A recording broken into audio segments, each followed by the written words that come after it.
Siapa yang duduk pandang sangat dunia ni? Kita lah. Sebab itu Allah buat dunia semua ni adalah untuk diuji, menguji siapakah yang paling baik amalan kamu. Baiklah, kalau kita tengok kan, ni dah mula ke Ustazah? Dah mula. Okey, tajuk kita bersiaran daripada Masjid Husein, Seremban Negeri Sembilan.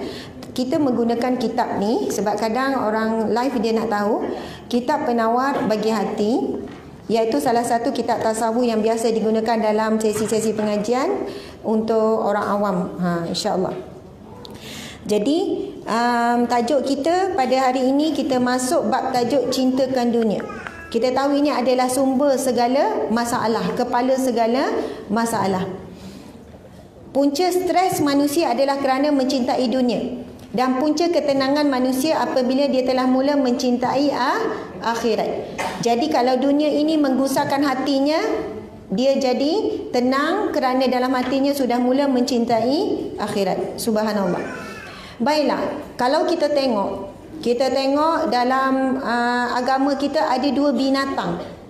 Dua binatang yang dipandang hina oleh kita. Tetapi dari sudut pandangan Allah dia tidak hina. Bahkan binatang, dua ekor binatang ni pun Allah yang cipta. Binatang apa? Anjing, babi. Lembut sikit khinzir. Kan? Khinzir dengan anjing. Khinzir dalam bahasa Arab, babi bahasa Melayu. Jadi bila sebut babi tu baru rasa kebabian tu. Babi, khinzir, lain. Jadi nak sebutnya, cuba tengok. Nak bagi gambaran kan, babi ni kehidupan dia macam mana? Dia hidup dalam keadaan kotor, dan dia makan benda kotor. Dia berak, lepas tu dia makan balik najis dia. Dan memang babi ni, khinzir ni, dia tak boleh diternak di tempat bersih. Contohnya kata kita nak bagi khinzir ni bersih, kita basuh kandang dia apa, dia tak boleh hidup dengan sehat. Dia tak boleh membiak dengan baik. Sebab memang rutin kehidupan dia, suasana dia membesar mesti dengan kotor tu. Dia buang najis sendiri, dia makan, dia memang kena hidup bergelumang macam tu. Dan kita tahu babi adalah binatang yang paling banyak diternak di atas muka bumi. Babi juga ada binatang yang paling susah nak mati. Dan babi adalah binatang yang paling banyak manfaatnya. Binatang yang paling banyak manfaat di atas muka bumi. Daripada hujung-hujungnya yang comel sampai hujung ekor dia. Comel sebenarnya, pernah tengok tak yang baby? Kalau yang baby tu kan merah, memang comel, cute je. Ke tak pernah tengok cik-cik? Tak pernah. Nak tengok pun jijik. Saya tengok bila saya sebut pasal khinzir ni kan, pasal babi, ada muka orang dah terus geli. Tengok gambar je lah kan. Sebab dulu masa anak-anak saya kan, masa duduk di sanalah, di Ozi tu kan, kalau pergi pasar dia, memang dia ada kawasan zoo kecil, mesti ada dia letak babi sekali dalam tu. Maksud dia salah satu macam budak-budak buat permainan je, tapi yang anak-anak khinzir. Comel, cute. Jadi anak-anak saya minta, boleh tak nak masuk main? Jadi anak-anak Mak Saleh tu memang dia main lah, bagi feeding apa semua kan. Tapi nak sebutnya, apa yang saya nak sampaikan kaitan dengan tajuk cintakan dunia, itulah ibaratnya dunia ini sangat kotor. Maksudnya makan dunia ini kotor. Apa yang kita cari daripada dunia kotor, keluar pun kotor. Walaupun babi itu dibersihkan, disucikan, dia tetap najis, kotor, zahir dan batin. Tapi dilarang untuk kita mencaci, memaki, menghina babi. Betul atau tidak? Sampaikan kalau nak marah orang, maki sama orang, guna perkataan tu. Apa salah babi sebenarnya? Betul kan? Apa salah dia? Tiba-tiba nama dia yang dikaitkan. Dan kita juga dilarang untuk menghina makanan manusia lain. Betul kan? Sebab kita ditanam tu. Kalau kita hina babi, siapa pencipta babi? Allah yang mencipta. Allah ya Khalik, yang maha menciptakan. Allah ciptakan babi untuk apa? Anak saya pun pernah tanya, Umi, kalau babi tu haram, kotor, jijik, kenapa Allah buat babi? Betul tak? Ya, untuk kita lihat rupa dia dan sebagainya. Dan tujuan utama antaranya untuk menguji keimanan manusia, umat Islam. Nak taat tak kepada perintah Allah, hukum hakam berkaitan dengan babi. Kalau kita fikir mudah je, kita tak ada makan dia, kita tak ada sentuh dia. Tapi isu utama bab halal sedunia, bukan Malaysia je, sedunia, bagaimana nak memastikan sumber makanan, sumber produk, sumber farmaceutical, bahan gunaan, semua benda-benda yang kita gunakan harian bebas daripada sumber babi. Itu cabaran kita hari ini. Tapi ramai orang nak ambil mudah sebab nak murah, nak berkualiti. Kita tahu daripada muncung dia sampai ekor dia, kalau mati seekor babi boleh hasilkan dalam beratus-ratus produk. Farmaceutical ke, kosmetik ke, bahan gunaan ke, makanan ke, platelet-platelet dia, semua, gigi dia, rambut dia, gusi dia, usus dia, bulu dia, perut dia, semua. Dan ada kenyataan mengatakan unsur babi sangat hampir dengan unsur manusia. Bahkan ada kajian mengatakan kemungkinan besar satu hari nanti, contoh usus manusia rosak boleh digantikan, hampir menyamai boleh digantikan dengan usus babi. Nak sebut benda ni adalah ujian untuk umat Islam sejauh mana nak jaga, nak taat kepada perintah Allah. Jadi Allah wujudkan babi, Allah ciptakan babi untuk menguji keimanan kita. Sebab itu kan, sebab saya boleh cakap pasal ni kerana saya kerja JAKIM sebelum ni. Saya kerja bahagian halal. Saya berhenti sebagai jawatan terakhir saya penolong pengarah bahagian halal Jabatan Agama Islam Negeri Sembilan. Dan kalau kita perhatikan yang menjadi kawalan kita, proses kita, apa yang kita cek, walaupun kadang yang memohon, contohlah stevia tu kan. Stevia memang ada yang halal, dia tak ada sijil halal, betul kan? Stevia tu daripada apa? Daun stevia. Kalau kita fikir kenapa kena mohon halal, daun stevia je kot. Tapi bila pergi kilang dia, dia nak mohon sijil halal memakan masa bertahun. Bila pergi kilang dia, daripada daun nak jadikan gula stevia tu, memakan masa bertahun. Dan bila pergi kilang dia besar dengan alat-alat yang kita kata, oh macam ni ke nak hasilkan gula stevia tu. Rupanya proses chemical yang digunakan tu, yang mana banyak proses chemical, mereka tak selamat daripada penggunaan enzim-enzim daripada sumber babi. Jadi dia orang nak carikan pengganti yang dapat kualiti yang sama tu bukan senang. Ataupun nak dapat penstabil daripada sumber yang babi tu bukan senang. Faham ya? Malahan kan contoh kedai kek kan, dia nak mohon halal contoh, kita cek berus dia, rupanya berus daripada bulu babi contoh ya. Kita tanya apa perbezaan guna sintetik ataupun bulu babi.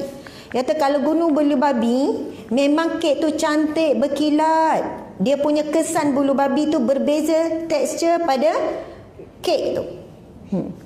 Lepas tu ada hotel pernah minta dia serve, yelah hotel, dia ada kek hotel kan, hotel-hotel bertahan 5 bintang, 6 bintang contohnya, 6 bintang ada ke 5 bintang. Dia kata dia tak masukkan lemak babi dalam kek, dia cuma minta boleh tak dia cuma oven tu dia masukkan dulu lemak babi, lepas tu dia panaskan, kemudian dia keluarkan balik bekas yang ada lemak babi, barulah dimasukkan kek. Dia kata kita tak masukkan, tak ada ingredient lemak babi dalam tu, boleh ke tidak? Tak boleh. Pastilah molekul tu memang akan ada dan akan masuk dalam wap tu. Dia macam minyak wangi lah. Kenapa kita bawa wangi? Molekul tu kan melalui udara. Kita tanya kenapa sampai nak buat begitu. Dia kata kek tu dia punya kesan tu, lembut dia, lemak dia lain. Dan nampak tak ujian tu? Tapi ramai umat Islam tak ambil kisah beli kek mana-mana. Walaupun kedai Cina dia beli, Cina tak boleh elak daripada menggunakan ni. Sebab kawan saya yang kerja sama halal dulu pernah praktikal, dia ambil pastry, masuk praktikal kat kedai-kedai Cina, masuk buat kek, memang tak lari daripada penggunaan lemak babi. Sebab itu kita nak beli walaupun macam kek-kek biasa, packing-packing apa, nak buat kenduri, nak buat apa kan. Kadang kenduri tengok kedai kek Cina lagi murah contoh. Dia buat benda yang kecil-kecil, nak buat banyak. Orang yang beriman macam mana pun pergi cari kedai kek yang ada persijilan halal walaupun mahal daripada kedai yang tak ada sijil halal. Faham tak maksud saya? Ini ujian kepada umat Islam nak jaga. Hadis Nabi SAW, Nabi bersabda, kullu lahmin nabatin min haram fannaru aulabi. Setiap daging yang tumbuh daripada sumber yang haram, maka neraka lebih utama baginya. Dia akan dibakar oleh neraka Allah, na'udzubillah, sebab daging yang tumbuh daripada sumber yang haram. Nak cerita benda tu kan, kadang-kadang orang kita dia tak titik beratkan pasal sijil halal. Contohlah kita nak pergi tempah kat kedai kek, orang Melayu Islam kita. Kalau kita kenal, kita yakin, silakan. Tapi kalau kita tak kenal tapi glamour, kedai ni murah, ambil lah 1,000, memang tak sama dengan satu lagi kedai. Bagi orang yang ada rasa keimanan, dia sanggup korbankan, tak apalah yang ni mahal sikit sebab dia ada sijil halal.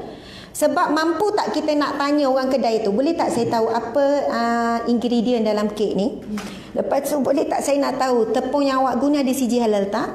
Lepas tu awak guna margarin tu ada sijil halal tak? Lepas tu bahan-bahan awak tu, boleh tak kita nak tanya kedai kek sampai tahap tu? Boleh tak? Kalau tanya kena marah tak? Mungkin kena marah. Makcik, kalau makcik tak nak, tak payah, ramai lagi orang lain nak. Mungkin kena marah lah. Di Australia tak apa, maksudnya dia orang terbuka untuk tanya untuk ni. Tapi mungkin masyarakat kita tak terbuka dan tak faham kenapa. Tapi kalau kedai kek di Negeri Sembilan ada beberapa kedai kek memang ada sijil halal. Sijil halal Malaysia tu. Kita tak payah tanya, bila ada je sijil halal tu, kalaulah kedai kek itu menggunakan 300 bahan ramuan, setiap satu bahan ramuan itu telah dicek, telah disemak persijilan halal. Lagi-lagi banyak bahan-bahan kek ni dijual secara ni pukal. Sebab ada kedai yang jual secara kilo. Yang tu kita pergi kepada pembekal tu. Ada di Senawang kan, saya tak nak sebutlah pembekal mana. Tapi memang bila kita tengok dia ambil stok banyak-banyak daripada kilang. Dan biasa dia ambil kilang ni bukan kilang Muslim. Maksudnya kilang daripada pengilang Cina. Bayangkan, lepas tu dia packing kecil-kecil dan ramai pengusaha kek di rumah dan sebagainya beli di sana yang mana tak ada persijilan halal. Memang tepung dia lebih murah, semua cheese dia. Cheese lagi bahaya. Sangat bahaya. Rennet, apa tu, Rinet, semua bahan-bahan dalam tu.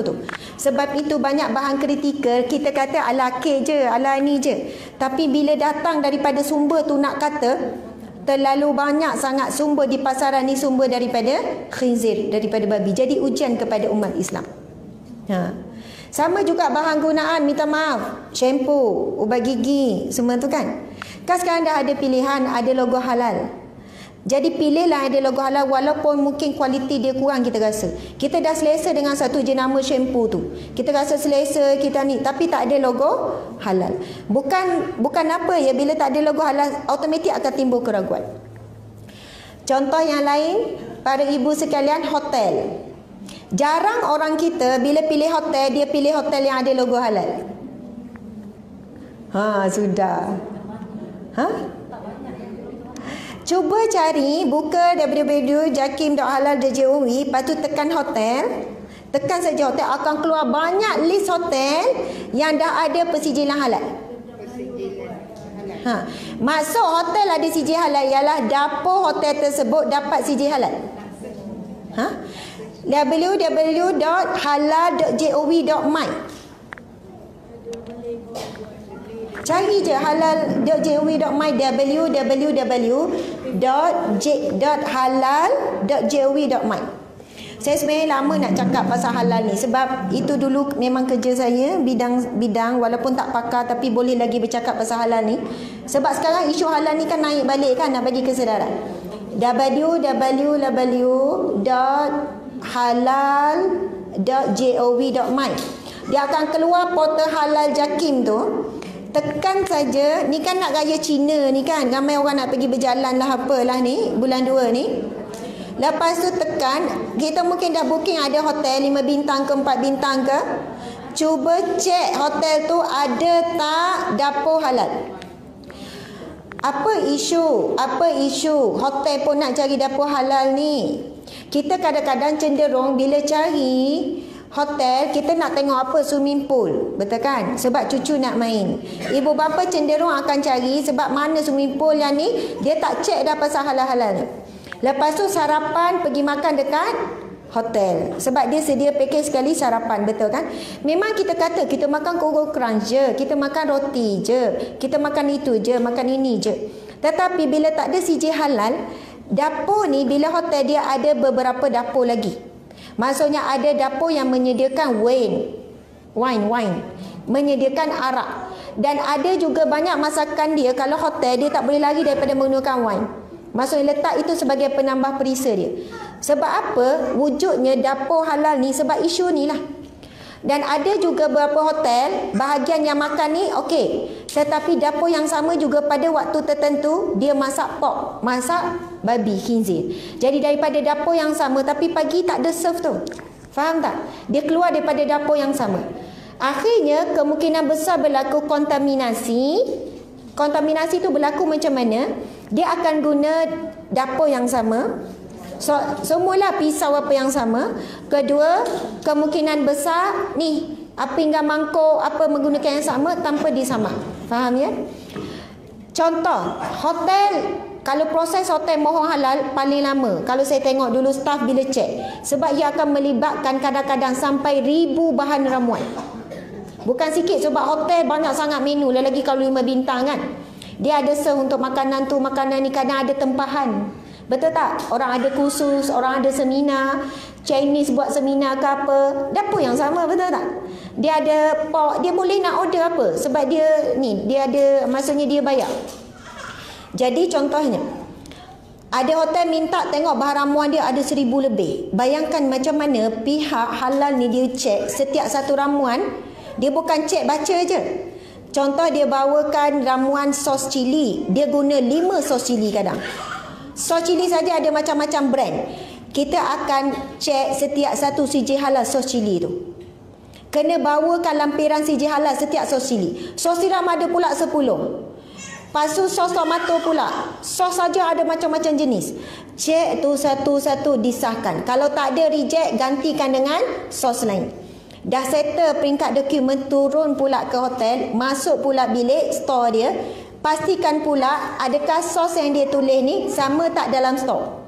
Takut sos ni lain sebab nak dapat CJ halal, tapi pergi kat lapangan tengok sos lain. Sebab itu bila orang petikaikan pasal CJ halal Malaysia, orang yang tak buat kerja dia tak tahu macam mana susahnya cara proses kerja orang CJ halal. Sebab itu kalau di Jabatan Agama yang paling kerap minta permohonan tukar bagi yang halal, ramai yang tak tahan. Termasuk saya, lepas berapa tahun berhenti terus. Tapi bukan sebab tak tahan kerja kat situ, tapi memang niat dah nak berhenti kan.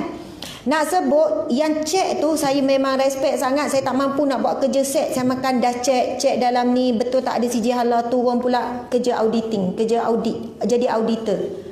Memang berat. Kalau ramuan kedai makan ke apa, dia akan cek satu-satu tu. Kita tak perlu cek, dengan ada CJ tu je ada pihak iaitu kerajaan. Dan ramai orang menanam keraguan kepada CJ halal Malaysia.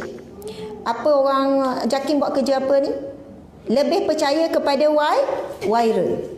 Contohlah ada viral 10. Ini dah tajuk lain pula hari ni kan. Tapi bab dunia ni nak kata berhati-hati dengan dunia ni yang sangat mempesonakan. Contoh kedai makan ni, kedai makan Korea ni dekat Seremban Plaza. Banyak kan? Seremban Plaza ke apa? Seremban Parade.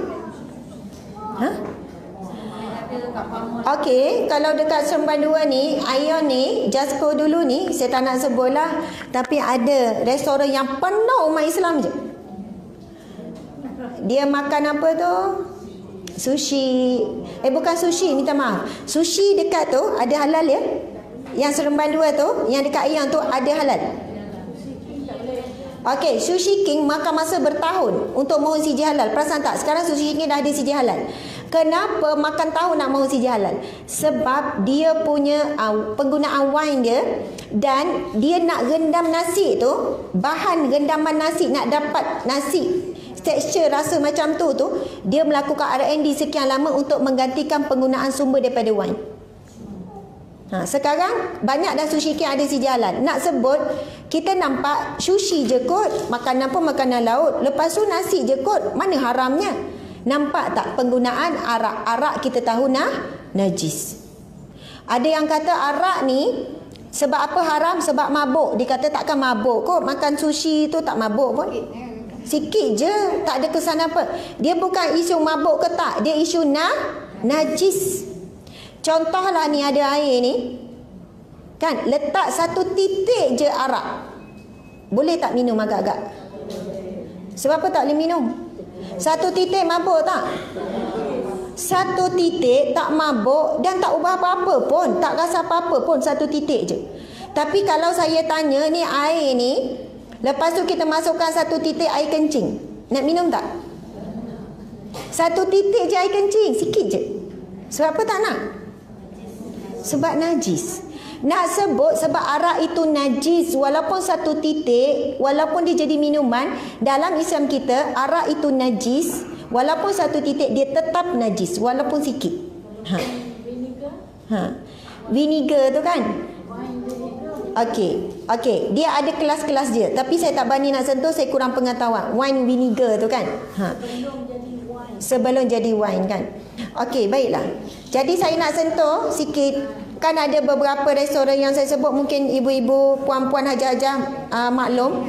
Di Ion contohnya memang ada yang ramai sangat, bukan sushi. Ni apa nama tu?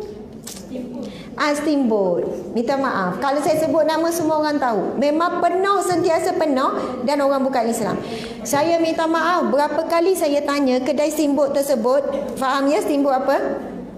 Dia daripada Thailand. Maksudnya memang sedap lah steamboat tu. Kuah dia tu memang luar biasa. Dia ada cawangan seluruh Malaysia pun. Tapi sampai hari ni saya nak tanya, ada logo halal tak? Tak ada. Kami pihak pengurusan halal tahu sebab apa mereka tak layak dan mereka tak mahu ada isu bahan ramuan yang diragui. Memang. Tapi orang yang dah biasa makan, dia kata alah steamboat je benda-benda tu semua ni. Tapi bagi orang yang mencintai akhirat, lebih daripada mencintai dunia, tak apalah, tak makan pun tak apalah, takut ada sumber yang haram, tinggalkan, sanggup tinggalkan, walaupun dia sangat mengikut selera kita. Betul atau tidak? Subhanallah. Ada nak tanya soalan tak? Langsung kita sebut pasal ni. Ada yang nak tanya sikit-sikit ke? Ada nak tanya ke? Tak terfikir lagi ya? Cheesecake boleh kalau daripada kedai, contoh kedai apa nama? Yelah, kalau cheesecake daripada kedai yang ada logo halal, confirm halal, jangan bimbang. Ya, cheese memang ada sumber yang halal. Sebab itu biasanya kedai kek yang ada logo halal, kek dia mahal sikit daripada kedai biasa. Sebab cheese sumber daripada yang halal memang mahal. Kalau kedai kek cheese tapi murah, memang diragui. Sebab cheese memang mahal, lagi sumber daripada yang halal.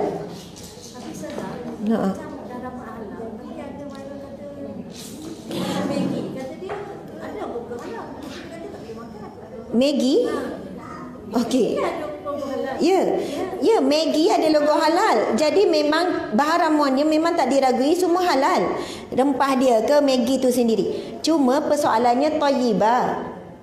Maggi tu baik tak? Tak baik untuk kesihatan.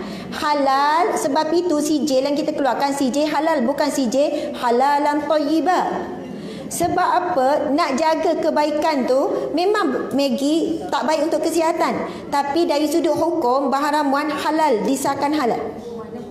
Bolehlah makan. Ya, tu saya nak sebut pasal viral. Pada jemaah, pada ibu dan juga di online kan, kalau ada tanya soalan di online pun. Hari ini umat Islam kita sangat percaya pada viral. Perkataan viral kalau kita tengok dalam kamus, dia maksud dia viral is virus. Virus ni bila dia tersebar, dia sangat cepat tersebar. Jakim jawab viral tu, jawab, tapi viral Jakim, jawapan Jakim tak diviralkan. Akhirnya kata mana pernah Jakim tak jawab viral. Memang jawab selalu, tapi orang lebih suka menghebohkan yang viral. Contohlah pasal Cadbury tu kan, sampai sekarang ada orang panggil kek babi. Padahal jawapan dah jelas lama dah. Memang disahkan Cadbury di Malaysia tak ada sedikit pun bahan ramuan unsur-unsur babi. Dah declare dah. Dah diberitahu, dah diumumkan. Tapi ada lagi orang tanya saya, budak-budak muda tanya, Ustazah, saya nak tanya, mak saya dah haramkan Cadbury, saya suka makan Cadbury. Mak saya kata diharamkan, jangan ada keturunan mak makan Cadbury, dia kata. Saya suka Cadbury, mak saya kata ada babi dalam tu. Saya kata tak apa, makan senyap-senyap. Ya. Tengok pengalaman, ada yang jual Cadbury, bila jual orang kata kau jual benda syubhat. Saya nak ingatkan beginilah. Adalah satu perbuatan yang tidak mengikut syariat, mengharamkan yang halal dan menghalalkan yang haram. Dia makanan yang halal, tiba-tiba kita haramkan. Satu fitnah, satu dosa yang besar. Kita dah tahu keterangan kenapa isu Cadbury dulu tu, timbul isu tu. Sebelum tu di makmal tu, saya tak nak sebut sebab masa ni saya bertugas. Masa ni saya masih bertugas di JAKIM. Makmal tersebut sebelum tu dia cek benda bahan yang memang ada kandungan babi. Tapi dia tak buat proses pembersihan dengan baik. Lepas tu dia cek pula Cadbury. Berlakulah contamination tu. Berlakulah, maksudnya kena jangkitan. Nak kata jangkitan apa? Kontaminasi itulah. Lepas tu bila cek, benda tu sebenarnya tak patut dikeluarkan daripada tu. Perlu buat pengesahan lagi. Tapi ada pihak yang tak bertanggungjawab, viralkan. Semua Maiden keluarkan, itu keluarkan. Tapi memang dah jelas. Sama juga, macam-macam lah. Saya nak sebut begini. Hari ni orang kita gunakan nama selebriti kadang, ustaz kadang. Duduk ulang viral yang sama, betul tak? Produk itu, produk ini. Asal produk Cina mudah saja nak letak, nak kata haram. Saya minta maaf sebab benda ni etika dan kejujuran. Sampai ada orang Islam kita sanggup fitnah, ini Cina, lepas tu dah Cina kan ni. Saya minta maaf ya, pengalaman saya masa orang nak mohon CJ halal, memang 70% industri halal Malaysia dan dunia dikuasai oleh orang bukan Islam ya. 70%. Kilang-kilang yang proses produk-produk halal kebanyakannya adalah daripada Cina. Memang kalau Malaysia ataupun di seluruh dunia, bukan Cina je. Contoh pembekal ayam yang paling besar di dunia, Brazil. Bukan negara Islam pun. Yang mereka bekalkan ni pembekal ayam halal. Nak cerita ayam halal ni, dia banyak proses, masuk ke Saudi, masuk ke ni, cukup. Maksudnya CJ halal apa semua. Malaysia tak cukup ayam ya, tak cukup. Terlalu banyak makan ayam. Kita kadang ada lagi import daripada luar. Baiklah, nak sebutnya, kadang-kadang bila viral, kita lebih percaya pada viral sampai pihak kita ni, masyarakat kita ni menjatuhkan institusi agama kita. Contoh JAKIM, Jabatan Agama, tak percaya ni dengan CJ halal ni. Bukan boleh percaya sangat. Kedua, itu jadi fitnah tu. Kedua, masalah orang kita ialah bila bukan Islam je, produk orang Cina je, walaupun ada CJ halal Malaysia, kita kata ni tak diyakini, ni diragui. Saya dulu bila handle orang bukan Islam Cina, terutamanya Cina lah yang banyak nak mohon CJ halal, dia datang dengan ayat apa? Puan cakap apa saja, kami akan patuh. Puan kata ni, kita pergi turun, kena renovate, kena baiki ni, ini tak boleh ni. Tak apa puan cakap saja, kita boleh buat, kita akan buat, kita usahakan. Jarang sangat mereka ni nak argue. Tapi saya minta maaf ya, memang macam sensitif tapi nak sebut sikap orang kita. Kadang kalau orang Islam kan, kita pun cakap, encik, ini kena ni kena ada pallet ni, ini nak kena ada ni, nak kena ubah sikit. Saya berapa kali kena maki hamun. Maki hamun. Orang Melayu. Ustazah ni nak tolong orang Islam ke nak tolong orang Cina? Ustazah ni nak menyusahkan orang Islam ni. Ada yang sampai tingkat keluar perkataan yang maki hamun, yang saya tak nak sebut. Kena maki, kena ni, kata nak tolong orang Islam tak ni? Cina nak tolong sangat. Cina senang-senang bagi CJ halal. Kita orang Islam tak nak tolong. Orang Islam apa ni mak. Saya kata, encik, kita ada prosedur encik. Orang Cina yang dapat CJ halal tu sebab mereka patuh. Mereka ikut semua syarat-syarat tu, mereka comply semua. Kita suruh tukar barang muat, dia tukar, suruh tukar ini, suruh tukar pekerja, dia tukar. Masa pekerja kena Muslim, ada berapa orang sekian-sekian, kebersihan dia jaga. Pernah saya masuk kilang Thailand ada di Senawang. Saya kata kilang ni menutup aurat dengan sempurna, nampak biji mata je. Dia proses makanan-makanan frozen. Dia punya etika pemakaian pekerja dia. Tutup semua. Maksudnya walaupun ada Cina ke India, tangan semua tak nampak. Nampak 2 biji mata. Saya kata bersihnya. Dan makanan dia sangat bersih. Dan kenapa frozen dia sedap? Maksudnya dia buat ada tu spaghetti frozen, itu frozen sedap. Bila kita makan dekat rumah, rasa macam kita buat. Bila pergi kat store dia, dia tak guna yang tong-tong. Dia guna, kalau Kimball tu kan, sos yang kaca tu lah. Dia tak beli sos-sos yang daripada kilang, yang besar-besar, yang tong-tong, yang kilo-kilo. Dia kata sebab jaga kualiti biar sama rasa macam ni. Ini kedai kilang orang Thailand, bukan orang Islam.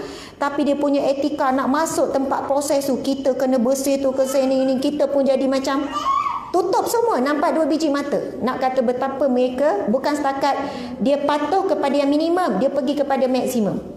Kualiti, kebersihan dan sebagainya.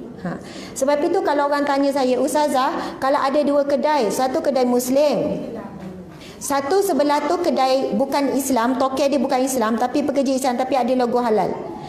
Tapi kita tahu toke dia bukan Islam, ataupun India ataupun Cina contoh. Benda ni tahu tak berlaku di mana? Di R&R. Kalau kita pergi R&R, ada R&R kios tu ada logo halal, ada yang tak ada logo halal. Perasan tak? Yang ada logo halal, pihak R&R dia mewajibkan kepada pemilik, kita panggil kios ke apa? Kios lah. Yang jual makanan tu, ke R&R tu, dia mewajibkan kepada penjual ataupun toke bukan Islam saja yang mahu sijil halal. Kalau yang Islam tak ada sijil halal. Tak apa sebab Islam. Kami panggil pihak R&R buat bincang. Sebab apa? Kalau saya, sebab kita kerja halal, saya lebih yakin yang ada logo halal walaupun toke dia bukan Islam. Tapi kalau saya sebut macam ni orang marah, Ustazah tak menyokong perniagaan orang Islam. Tapi sebab apa? Bila dah ada sijil halal, ayam yang dia masak confirm dia ambil daripada rumah sembelih halal. Setiap bahan ramuan dia gunakan confirm dah ada sijil halal. Tapi yang tu, yang orang Islam pakai tudung, nama pun pemilik orang Islam. Boleh tak kita pergi ke dapur dia nak cek? Encik, ayam goreng ni ayam ni ambil daripada mana? Boleh tak? Tapi kalau ada logo halal, semua tu dah dicek, telah dikonfirmkan. Dan mereka melakukan pemantauan. Saya pernah sebut ni dalam satu grup. Tapi dia orang marah. Ustazah tak menyokong kedai Muslim. Patutnya kalau Muslim, tak payah nak petikai lah. Saya minta maaf. Kami pergi, kalau kedai orang Islam, sekitar Negeri Sembilan. Sebab saya dulu kerja Negeri Sembilan kan. Bila kita pergi satu restoran, ramai orang. Dan restoran tu macam restoran Muslim. Orang Islam kita sokong lah kan. Bila kita ambil invoice pembelian dia, kita tanya, semua bahan-bahan ni beli dengan siapa? Melalui orang tengah. Orang panggil apa orang tengah ni? Ialah middle. Dia ada istilah dia. Supplier, pembekal ni, restoran dia tak ada setiap hari pergi pasar beli barang. Dia tunggu je van datang hantar, betul tak? Supplier ni yang membekalkan, orang tengah ni bekalkan semua. Ayam, sayur, bawang, semua kelengkapan. Keperluan setiap hari berapa? Bila kita buat saya makan, kita cek, rupanya ayam yang diambil bukan daripada rumah sembelihan orang Islam, dia ambil daripada rumah sembelihan Cina. Sebab apa? Supplier, dia orang bertanding sama-sama dia. Dia akan hantar sebuah harga. Dan ramai kedai makan, restoran, utamakan apa? Murah. Dia dapat supplier yang kedua. Ui, ni lagi murah lah ayam dia. Sayur lagi murah lah. Jadi orang Islam, walaupun tokoh Islam, bila tak bertanggungjawab, tak ada keimanan, dunia lebih utama, dan orang pun makan tak ada tanya, dia ambil je supplier tu. Sedangkan memang saya sendiri turun ke rumah sembelih sekitar Negeri Sembilan ni, banyak rumah sembelih yang diusahakan oleh Cina, yang paling banyak di sekitar Port Dickson. Bila kita tanya, you pergi hantar mana ayam ni? Pasar itulah. Dan pasar tu ramai orang Islam beli. Sebab yang jualnya orang Islam. Kita tanya mana lagi ambil? Sekolah tu, sebut sekolah-sekolah. Ya Allah, jadi makanan sekolah anak-anak kita makan daripada apa ni, kita panggil apa tu, caterer. Caterer kan dapat kontrak daripada sekolah, daripada ni kan. Caterer kalau yang bertanggungjawab, yang beriman, dia akan pastikan ayam yang diambil daripada rumah sembelih yang ada sijil halal. Tapi harga dia sudah tentu mahal sikit daripada rumah sembelih Cina. Saya tengok proses rumah sembelih Cina buat macam mana. Sebab ada satu rumah sembelih yang tak jauh daripada pasar Negeri Sembilan, pasar Seremban. Sebelah ni sembelih Islam, sebelah sembelihan Sebelah ni sembelihan apa ni? Cina. Anjing berkeliaran. Berapa ekor? 10 ekor berkeliaran. Nak kata sembelihan orang Islam ni pun dia buat kerja sangat kotor dan anjing sekeliling dia. Nak kata pusat sembelihan orang Islam kita yang tak ada CJ halal sangat kotor dan sangat meragukan. Kemudian sebelah dia kongsi tempat yang sama dengan pusat sembelihan orang Cina. Orang Islam ni dia buat dalam 4-5 orang. Seorang pegang, seorang sembelih. Memang sebutlah, maksudnya memang Islam betul lah. Dari sudut sembelih kita nampak sah. Tapi tempat tu berkongsi dengan Cina, memang dengan anjing berkeliaran sangat kotor, sangat jijik. Tapi orang Cina tu saya perhati je, dia buat seorang je kerja. Yang orang Islam ni buat dalam 4-5 orang. Orang Cina buat macam mana, saya minta maaf lah. Mungkin bukan semua orang Cina, kok orang Cina dengar marah pula dekat saya kan. Dia pergi ni, kelepekkan je kepala ayam tu. Faham tak? Dia buat seorang je, memang menyeksakan binatang tu. Kita panggil apa? Kelepekkan apa? Patahkan tu. Gitu. Lepas tu dia pun ambil lah pisau, dia pun hiris sikit. Dia pun terus masukkan dalam air. Faham tak? Memang bangkai lah. Ya Allah, na'udzubillahi min zalik. Na'udzubillahi min zalik. Bila cerita macam ni, bila jelas macam ni, nampak tak? Sebenarnya orang yang betul-betul nak jaga sumber makanan dia. Sebab itu dalam hadis Nabi sebut talabul halal jihad. Mencari yang halal di zaman sekarang ni merupakan jihad umat Islam. Menjadi satu jihad, satu perjuangan, dan ia jadi kerja yang berat, tapi orang yang jaga selamat. Jadi nak pergi kedai makan pun kan, subhanallah, kita nak pergi kedai makan orang Islam macam ni lah. Kita tak boleh, takkan kita nak boikot pula, betul tak? Saya sebut macam ni, saya nak bagi gesaan apa, ibu-ibu sekalian. Kita bila pergi kedai makan, kita tanya, kedai ni ada CJ halal tak? Lepas tu kita makan juga. Bayangkan kalau 10 orang yang tanya soalan yang sama, insya-Allah tokek tu akan rasa kena ada CJ halal lah. Sebab ada gesaan daripada masyarakat.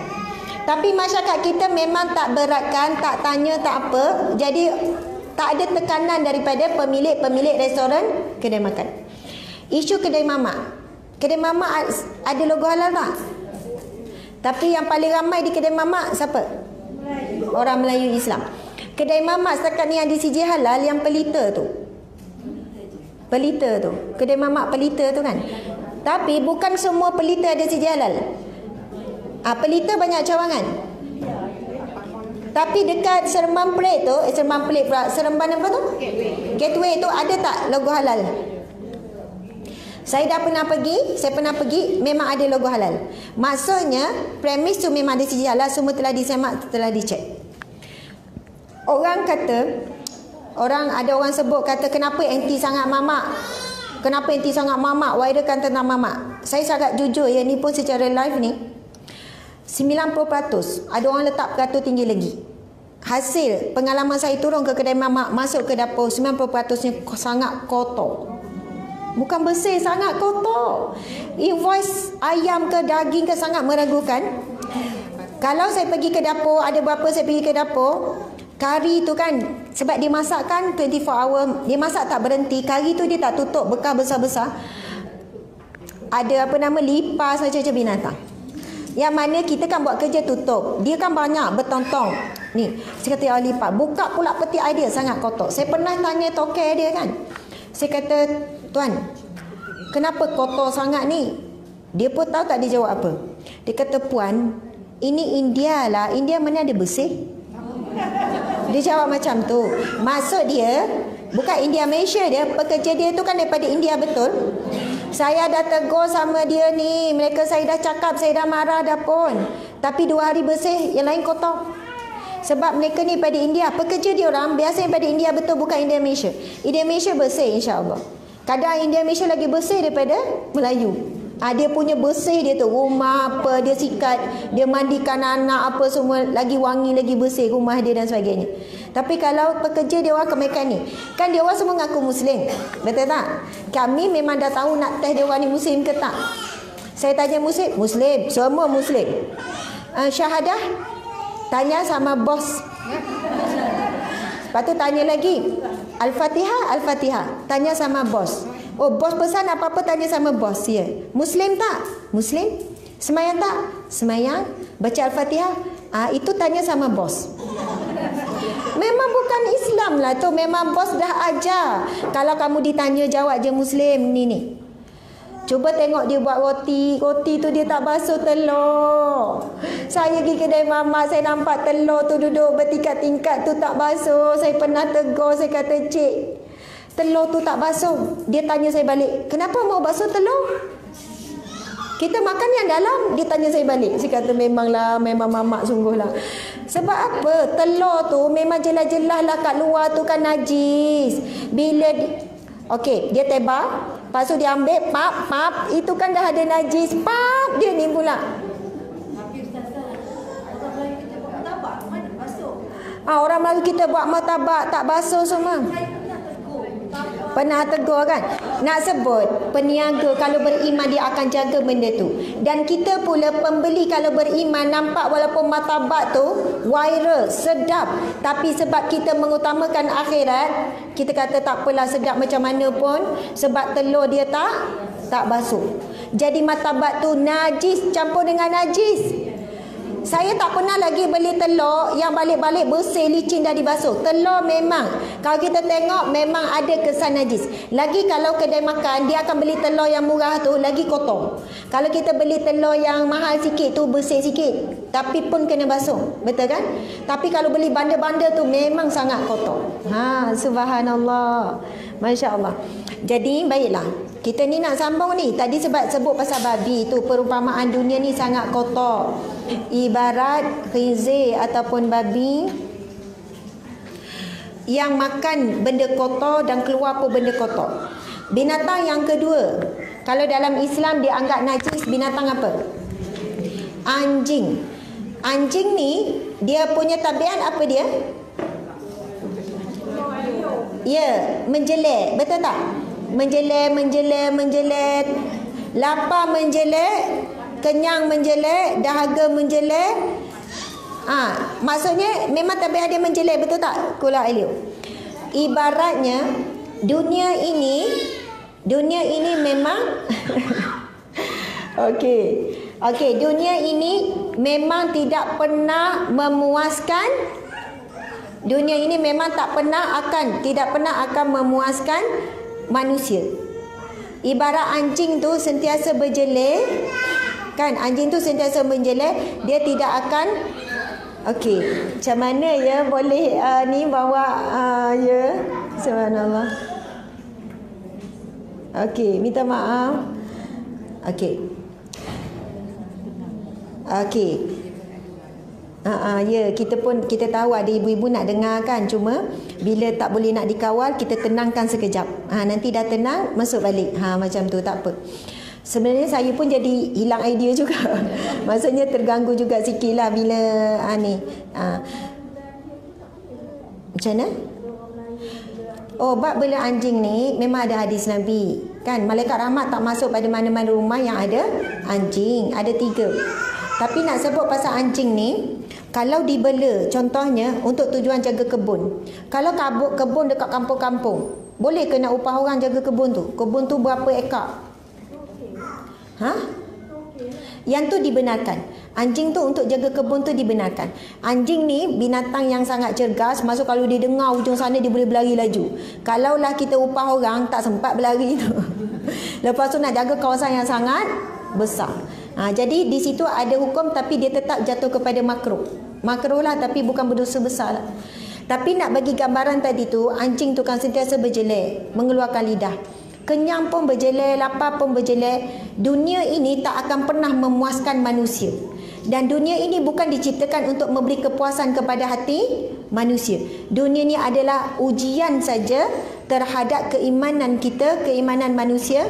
Dan antara satu je kita sebut tadi, bab khinzir, satu makhluk yang Allah uji tentang keimanan. Jadi bila kita bincang sikit je tu tadi tu, kita dah rasa risau, betul kan? Kita rasa bimbang, kita kena jaga. CJ Halal Malaysia adalah CJ Halal yang antara paling diyakini nombor 1 dunia. Malaysia punya. Sebab apa? Sebab itu kongres, convention halal dunia banyak dibuat di Malaysia. Sebab CJ Halal Malaysia diuruskan oleh kerajaan sendiri. Faham tak? Kerajaan Malaysia sampai ada di bawah kementerian, kemudian ada Jabatan Kemajuan Islam Malaysia, lepas tu turun kepada Jabatan Agama Islam Negeri. Tapi kalau kita pergi Thailand, pergi Indonesia, pergi Singapura, pergi mana-mana negara lain, yang menguruskan persijilan halal adalah syarikat konsultan. Sebab itu kadang kita tengok China ada beberapa logo halal. Thailand ada beberapa logo halal Thailand.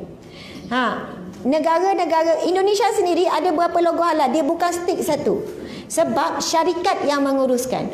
Bila syarikat yang menguruskan persijilan halal, dia ada isu integriti. Faham tak? Sebab syarikat dia lebih kepada keuntungan. Kemungkinan boleh berlaku begini. Kau mohonlah dengan syarikat tu. Syarikat tu mudah sikit. Syarikat tu mahal gini-gini, padahal syarikat tu very detail tapi mahal, ambillah yang murah ni. Bila berlaku persaingan di kalangan di antara konsultan, faham tak, syarikat. Tapi kerajaan Malaysia, kerajaan sendiri yang menguruskan. Saya minta maaf, satu persepsi pengusaha Melayu Islam kita, dia kata CJ Halal mahal. Untuk 2 tahun 200 sangat murah untuk industri kecil. Sangat murah, berapa ratus. Tahu tak kenapa jadi mahal? Sebab mereka malas nak mohon sendiri, mereka latih konsultan. Konsultan charge 2,000, 3,000 untuk mohon CJ Halal. Kadang tak dapat sampai akhir. Makcik tu datang jumpa, Ustazah saya tak tahu pula mudah macam ni. Isi saja online, tunggu kita pergi cek. Yang mana kita tegur suruh buat, suruh atur, susun atur, bahan ramuan. Tak lama, sebulan tak ada apa-apa dapat CJ Halal. Saya lantik konsultan dah berapa bulan, senyap, hang. Saya bukan nak tutup periuk nasib konsultan ya. Ada konsultan tak amanah. Jadi orang faham CJ Halal yang mahal. Sebab kena bayar konsultan sampai 5,000. Dia akan buat proses semua. Tapi tak selesai sampai sudah. Padahal harga yuran tu 200 je. Industri besar pun yang juta-juta pun 1,400 je. CJ Halal Malaysia sebenarnya sangat murah. Dan ia tidak susah pun. Yang menyusahkan mentaliti masyarakat kita, pengusaha muslim kita. Buat krepek ke, buat apa, buat frozen ke, cubalah mohon. Ni tak cuba lagi. Susah lah, mahal lah, yang leceh lah. Makcik dah cuba ke? Puan dah cuba? Belum cuba, tapi orang cakap macam tu. Tapi orang Cina, dia tak fikir semua tu. Minta maaf. Sebab apa? Dia nak ambil pasaran orang Melayu. Dia nak orang Islam. Memang makanan dia targetnya untuk orang Islam ni. Dan akhirnya orang kita beli sebab dia logo. Logo halal tu. Betul tak? Subhanallah. Okey, baiklah. Kita sambung lagi. Ya, ada soalan. Australia, New Zealand. Okey. Logo halal luar negara lebih kurang ada banyak beratus-ratus logo halal luar negara diiktiraf oleh kerajaan Malaysia. Jadi yang ni kena buat homework sikit. Ibu-ibu sekalian, masuk portal halal tadi tu, www.halal.gov.my tadi. Kemudian tengok logo halal luar negara. Okey, tengok logo halal luar negara. Dia akan keluar list semua logo halal luar negara yang diiktiraf oleh kerajaan Malaysia. Macam mana kerajaan Malaysia boleh iktiraf? Wakil JAKIM pergi ke konsultan tu, tengok proses dia sama tak dengan proses kita. Tengok dia punya piawaian dia sama ke tak. Barulah kerajaan Malaysia akan iktiraf. Dan sentiasa berlaku setiap tahun logo halal luar negara ditarik balik. Kerajaan Malaysia tak iktiraf sebab menimbulkan keraguan. Banyak produk masuk daripada China, betul tak? Daripada Thailand. Thailand logo petak, lepas tu ada diamond tengah tu. Itu logo halal yang diiktiraf oleh kerajaan Malaysia. Kan banyak masuk mihun lah itulah tu kan. Maksudnya belilah, yakinlah, maksudnya tak diragui. Jangan kita tengok ni Thailand ni. Thailand ni jangan beli ni. Thailand tak boleh percaya.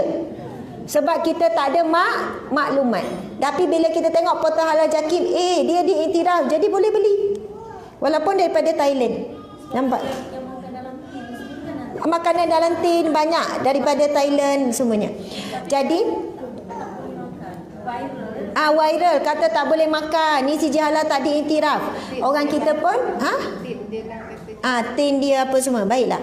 Saya nak sebut bila Hajar sebut pasal Australia. Australia antara pembekal daging terbesar di dunia kan. Antara.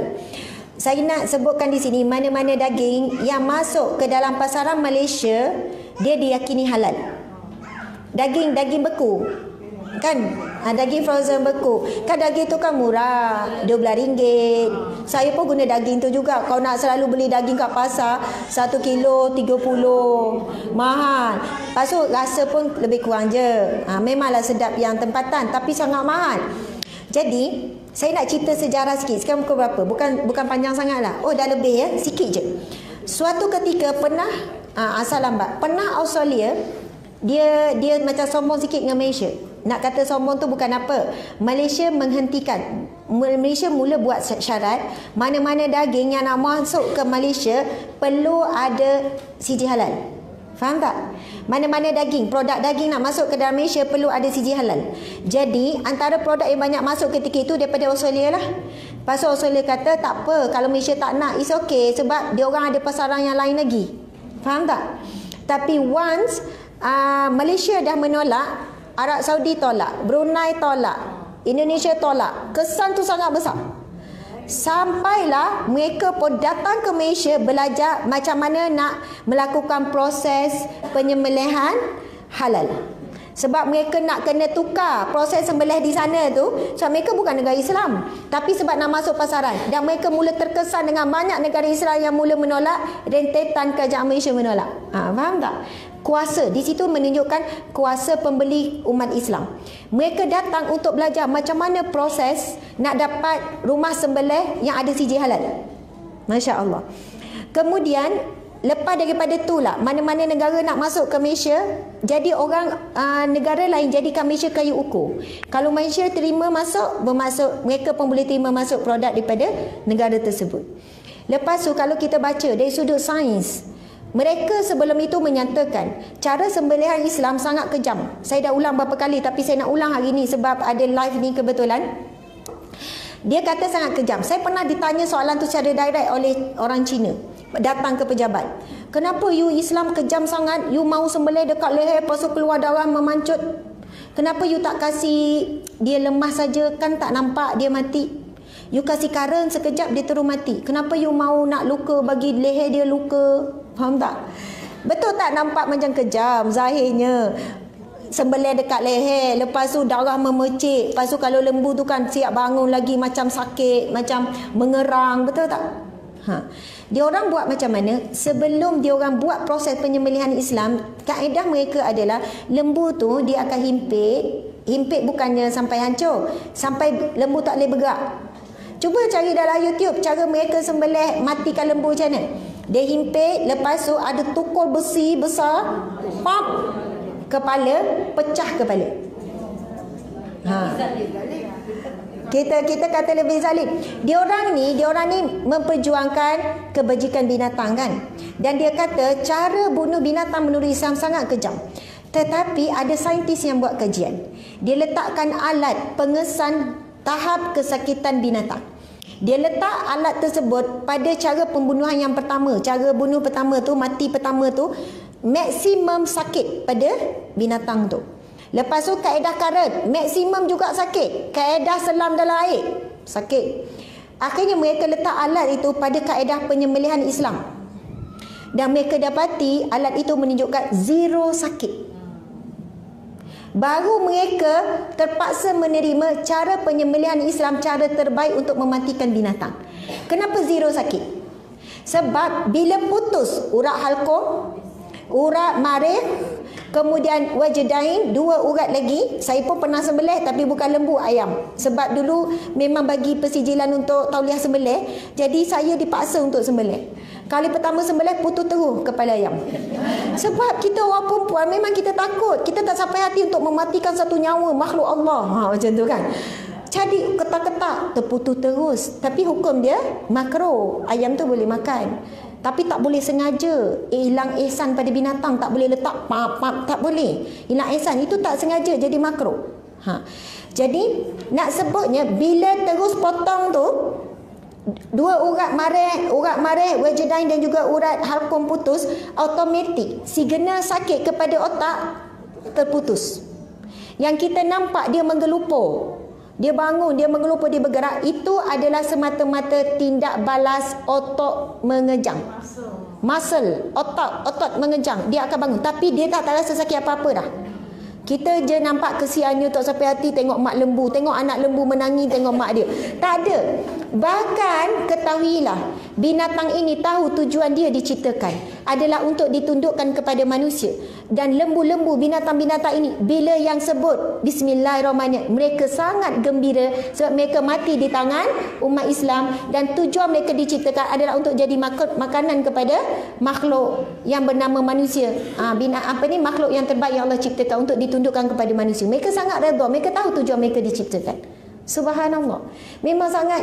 Lepas tu mereka kaji lagi. Daging yang disembelih mengikut cara Islam, kualiti, high quality. Sebab binatang tu dia mati tak stres. Yang sakit tu nampak je mati tapi tak mati, dia jadi pecah, urat pecah, jantung apa semua sebab dia mati dalam keadaan sakit. Darah jadi beku dalam, jadi ayam ataupun lembu ataupun kambing disembelih menurut cara Islam, daging dia lebih manis. Lepas tu dari sudut kesihatan, healthy, lebih baik. Subhanallah, alhamdulillah. Akhirnya mereka pun terpaksa menerima sembelihan menurut Islam adalah yang terbaik, yang sangat menjaga kebajikan binatang, kualiti daging dan sebagainya. Bila kita faham benda ni, kita akan nampak besarnya keindahan Islam. Saya jawab macam itulah kat Cina tu. Dia kata, oh ya ke macam tu ke? You tengoklah, saintis dah membuktikan pun benda tu. Subhanallah, alhamdulillah. Alhamdulillah, petang yang barakah ni sebenarnya tak dirancang pun nak cerita bab halal ni. Kita cerita bab eloklah tu bab mencintai dunia, bab isu cintakan dunia, betul kan? Dan makanan itu adalah satu bentuk kecintaan manusia terhadap dunia. Kerana mencintai makan itu sebahagian daripada dunia, manusia sanggup langgar semua. Umat Islam tak jaga. Jadi insya-Allah sebagai bukti kita mencintai akhirat, lepas ni ambil beratlah sumber-sumber makanan kita, bahan-bahan ramuan yang kita gunakan. Saya mohon maaf kalau ada maklumat yang kurang tepat, kurang baik disampaikan ataupun ada yang tidak faham, sebab benda ni boleh mudah salah faham. Insya-Allah kita akan detailkan dalam slot yang lain. Terima kasih pada semua. Kita tangguhkan dengan tasbih kafarah dan surah Wal-As. Auzubillahi minasyaitanirrajim. Bismillahirrahmanirrahim.